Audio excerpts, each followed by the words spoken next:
lagi kami forensik untuk mencocokkan dengan keterangan tersangka ATG yang di belakang saya bersama ibu-ibu dari Kementerian PPA. Kemudian Polres Bogor langsung membawa korban tersebut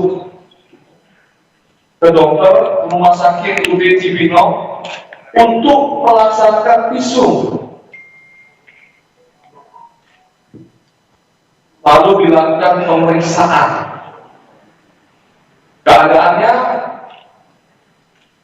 sangat trauma, sehingga pemeriksaan tadi malam kami hentikan sementara melihat faktor psikologi ibu dan anak kecil serta dua anaknya yang selalu menangis di rumah mencari keberadaan ibunya. Namun kami menemukan 3 alat bukti untuk menjerat tersangka tersebut.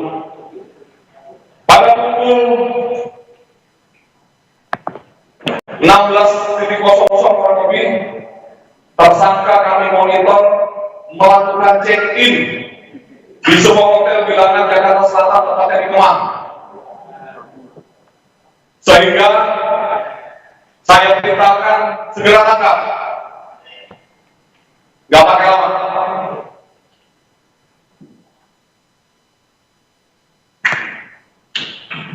Pukul 19.45 tersangka berhasil kita amankan bersama teman-temannya, sejumlah 4 orang, yang dimana tersangka kooperatif. Namun kami mendapat informasi sebelum dia berangkat untuk melarikan diri, tangkap malam hari ini juga. Saya sangat prihatin kejadian ini harus terjadi. Kemudian pada pukul 22 kurang lebih di 00,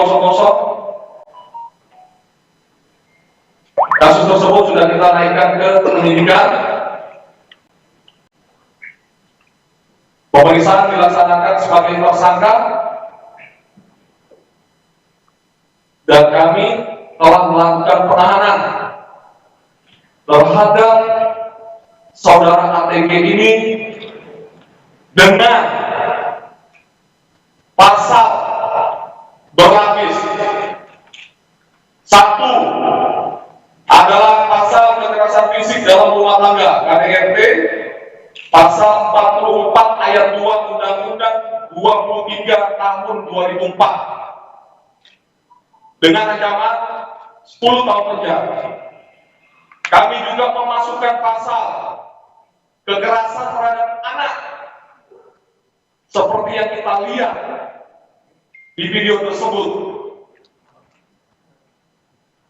yaitu pasal 80 Undang-Undang Nomor 35 Tahun 2014 tentang perubahan atas Undang-Undang 23 Tahun 2002 dengan ancaman 4 tahun 8 bulan ditambah 1/3. Itu hasil koordinasi kami dengan ibu-ibu Kementerian PPA yang ada di sebelah kanan saya dan sebelah kiri saya. Kemudian kami juga menambahkan pasal penganiayaan, pasal 351 KUHP dengan ancaman pidana paling lama 5 tahun penjara. Kami akan berhati-hati melaksanakan penyidikan ini.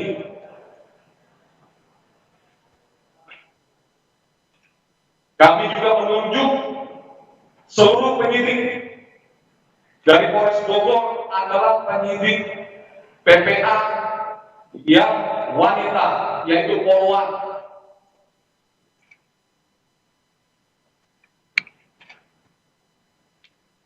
Ini kasus yang sangat luar biasa. Tolong kawal kami, seluruh masyarakat Indonesia, agar kami bisa memberikan pembelajaran melalui penyidikan kami akan kami buktikan nanti sampai ke penuntutan dan ke sidang pengadilan juga kami akan hadir. Agar ini menjadi cambuk untuk seluruh masyarakat Indonesia.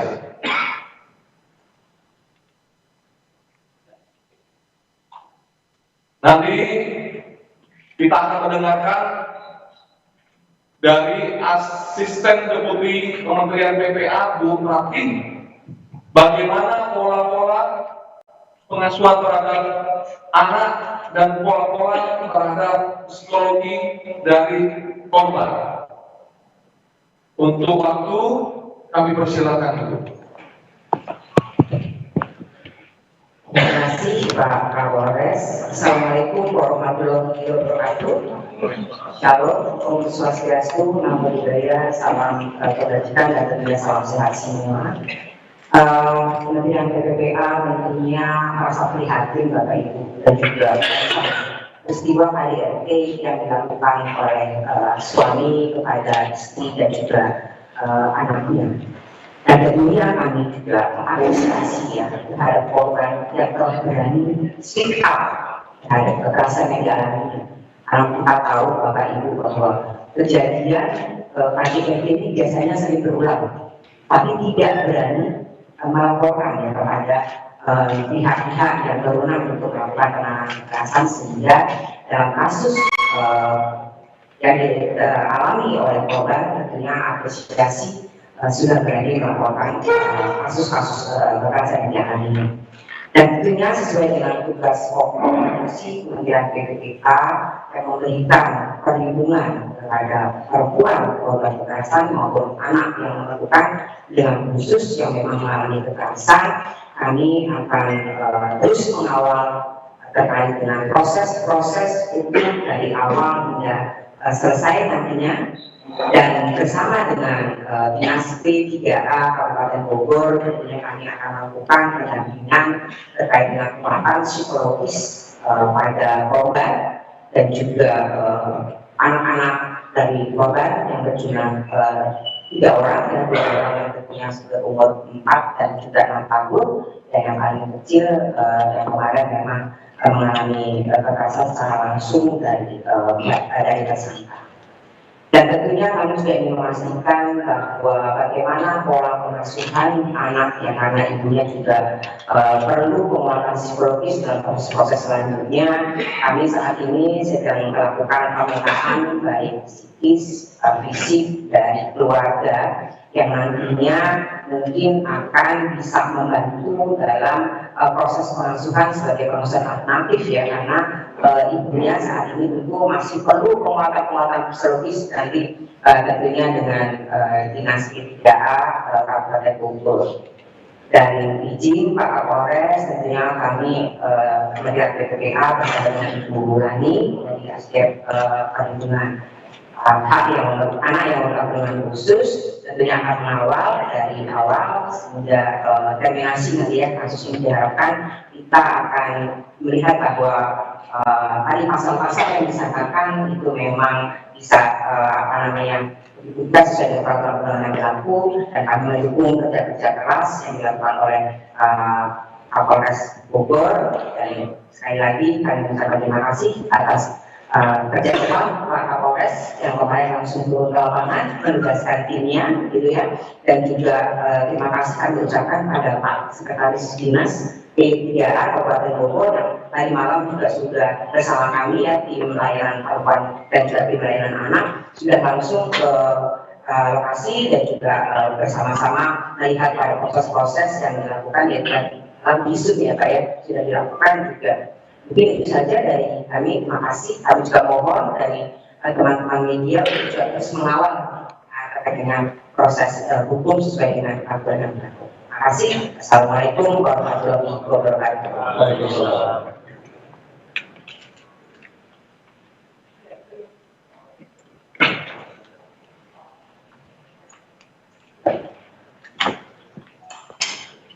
Terima kasih. Assalamualaikum warahmatullahi wabarakatuh. Selamat pagi Bapak Kapolres dan jajaran, kemudian dari Dinas PP Kabupaten Bogor dan teman-teman media semuanya. Tadi seperti yang sudah disampaikan oleh Asisten Deputi Perlindungan Hak Perempuan, saya dari Asisten Deputi Perlindungan Anak dan Perlindungan Khusus Kementerian PDNPA. Tentunya yang pertama kami mengapresiasi kerja keras dari Polres Bogor langsung turun ke lapangan untuk menjangkau korban, dan kemudian yang kedua adalah kami sangat prihatin terjadinya kasus ini, dan KDRT bukan yang pertama kali dan bukan urusan yang private saya rasa untuk dilakukan atau diutarakan oleh para korban. Dan saat ini kami melakukan atensi kepada 3 anak dari korban dan tersangka yang saat ini secara langsung atau tidak langsung menghadapi atau menerima kekerasan juga. Pada saat kejadian, 2 anak berada di kamar yang lain yang mendengar situasi kekerasan terjadi, dan 1 anak berada pada saat langsung TKP kejadian kekerasan itu dilakukan oleh seorang ayah kepada ibunya, gitu ya. Nah, tentu kita perlu melakukan asesmen secara langsung kepada 3 anak ini untuk melihat kondisi fisik, psikis maupun lingkungan sosial dan keluarga. Meskipun saat ini ketiga anak korban dan juga korban sendiri berada pada tempat yang aman, dan tentu kita harus melakukan upaya pengasuhan yang layak untuk 3 anak ini, meskipun ibu tentunya adalah hak asuh utama yang tentunya berhak untuk mengasuh 3 anak ini. Namun tentu dalam kondisi saat ini ibu harus mendapatkan penguatan psikologis sambil berjalan, dan 3 anaknya tentu kita harus asesmen psikologisnya apakah juga mengalami kondisi-kondisi trauma dan lain sebagainya. Mengingat karena melihat secara langsung dan juga merasakan secara langsung dunia mengalami kejadian. Nah, untuk itu kami meminta kepada teman-teman media semua untuk tidak, yang pertama tidak mempublikasi identitas atau mencari tahu gitu ya, identitas anak korban, karena ini terkait dengan masa depan 3 anak, dan tentunya kita jaga kerahasiaan ini. Tentu kita kawal agar penguatan psikologis bagi ketiga anak juga tetap kami lakukan, dan hasil pemeriksaan psikologis tentu nanti kami akan serahkan karena ini dilakukan langsung oleh psikolog profesional dari Kementerian PPPA dan bekerjasama dengan Dinas PPPA Kabupaten Bogor, dan kami akan serahkan hasil pemeriksaan psikologis sebagai pendukung kepada Polres untuk menguatkan kejadian-kejadian dan pasal-pasal yang disangkakan kepada tersangka. Dan juga tentu kami mendukung upaya Polres untuk memproses hukum kejadian ini, dan apabila memang kebutuhan ahli diperlukan dalam proses hukum yang akan berjalan, kami akan siap untuk fasilitasi. Demikian yang dapat saya sampaikan. Terima kasih. Wassalamualaikum warahmatullahi wabarakatuh. Terima kasih kepada Ibu Kementerian, para sekretar dan Bapak, Ibu Bapak Kadis. Ya, ini nanti kita akan mewawancarai tersangka secara langsung. Saya sedikit menutup closing statement. Teman-teman wartawan, media, seluruh Indonesia dan seluruh masyarakat Indonesia, silakan kawal kami untuk melakukan penyidikan ini dengan tuntas. Apabila ada informasi apapun sedikit pun, sampaikan kepada saya secara langsung. Ini menjadi warning kepada seluruh pelaku tindakan KDRT bahwa saya tegaskan tidak ada ruang sedikit pun kepada seluruh pelaku KDRT di wilayah hukum Polres Bogor. Saya warning sekali lagi, tidak ada ruang sedikit pun kekerasan dalam rumah tangga terjadi di Kabupaten Bogor. Saya akan tindak tegas, siapapun dia, siapapun di belakang dia. Karena saya masih mempunyai ibu kandung saya yang masih hidup. Mohon maaf kalau saya sedikit emosional. Demikian yang dapat saya sampaikan. Lebih kurangnya mohon maaf. Wassalamualaikum warahmatullahi wabarakatuh. Ada pertanyaan? Tiga barang buktinya apa aja Pak? Tiga barang buktinya tadi.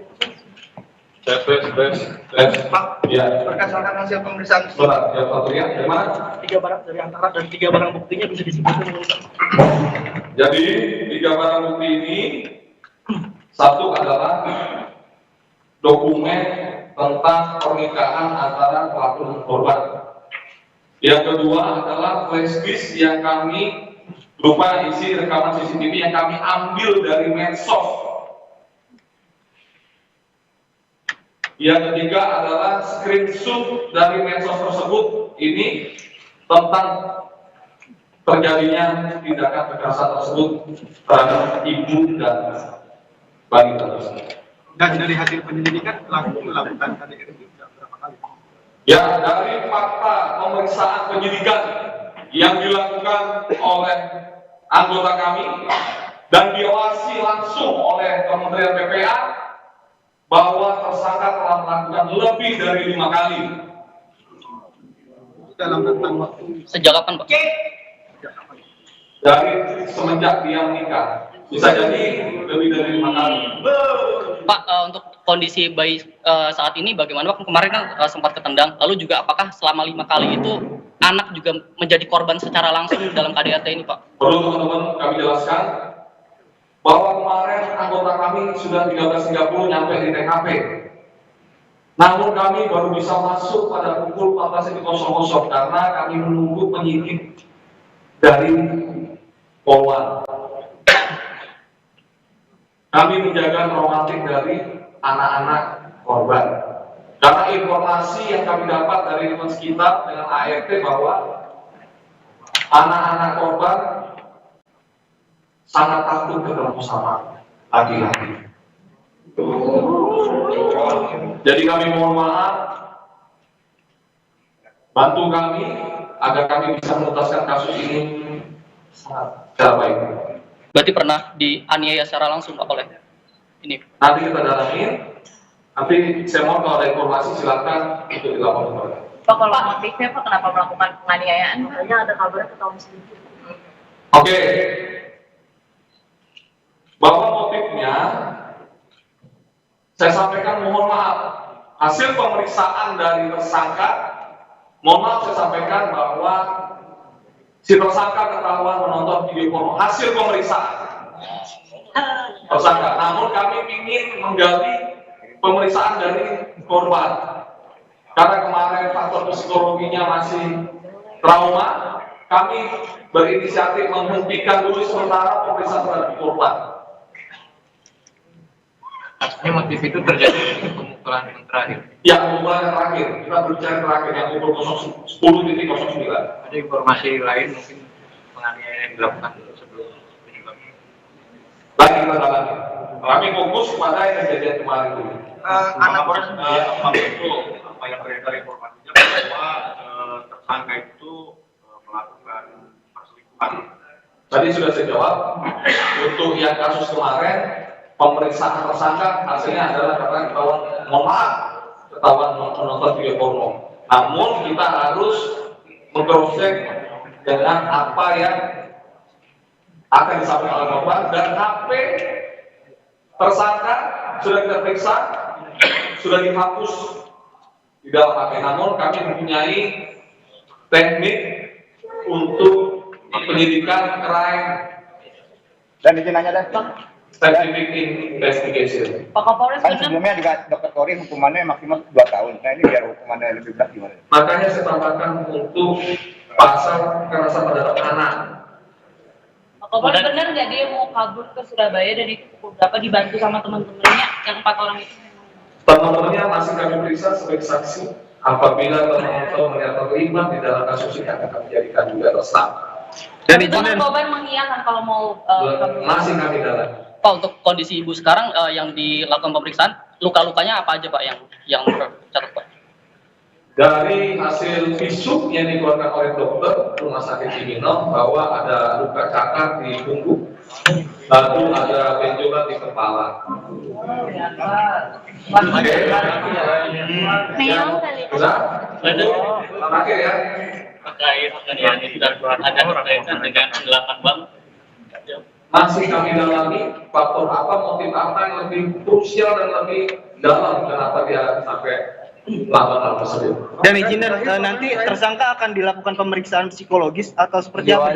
Iya, mengingat juga begini keadaannya. Kami utamakan pemeriksaan psikologis terhadap istri dan anaknya. Anaknya mengalami trauma bertemu dengan laki-laki itu, apa yang pernah dilakukan pelaku terhadap anak-anak? Mungkin karena terjadinya penganiayaan yang berulang-ulang sebelumnya itu di depan anak-anak. Oke, cukup ya.